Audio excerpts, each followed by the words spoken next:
report. The king called his most trusted maids. He ordered them to find out if Manimala was suitable to be his bride. So the maids left for their mission. They went to the house of Chandramani. There they met Manimala.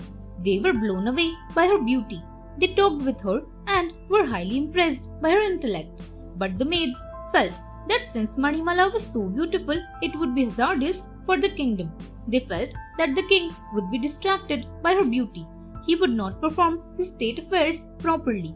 So out of duty for their state, they decided to give a false report to the king. They came back to the king and said, "Your Majesty, we went to Chandramani's house. We met Manimala. We spoke to her as well. But we did not find anything extraordinary about her. She is not in the least suitable to be the queen." The king sees Manimala.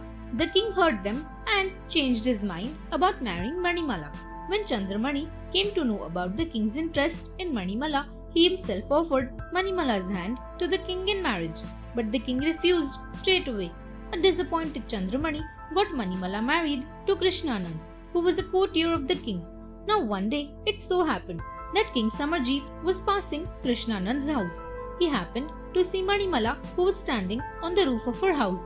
King Samarjit was mesmerized by her beauty and asked who she was.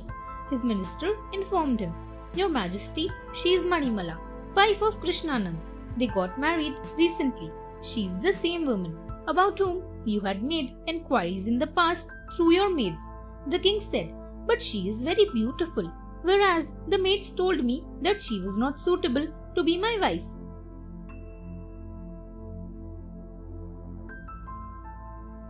Krishnan's Offer. King Samarjit called the maids who had visited Chandramani's house to meet Manimala. He said to the maids, "You had met Manimala and reported to me that she was not suitable for me. But I saw her today. She is very beautiful. Why did you lie to me?" The maids replied, "Your Majesty, it is true that Manimala is very beautiful, but we felt that her beauty could have become an obstacle. She could have dominated you and not let you run the affairs of the state smoothly. This is the reason we lied to you." At the moment, the king's courtier Krishnanand happened to come there.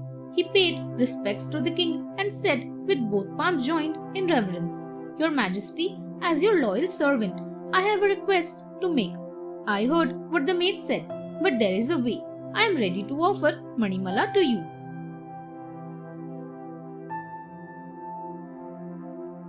The king's order. The king got angry on hearing this. He could not believe his ears. He said, "You are insulting me now. I never take another man's wife. It is also a sin to desire another man's wife." The furious king ordered death sentence for the maids. Betal finished his story and said, "Vikram, were the maids really at fault?"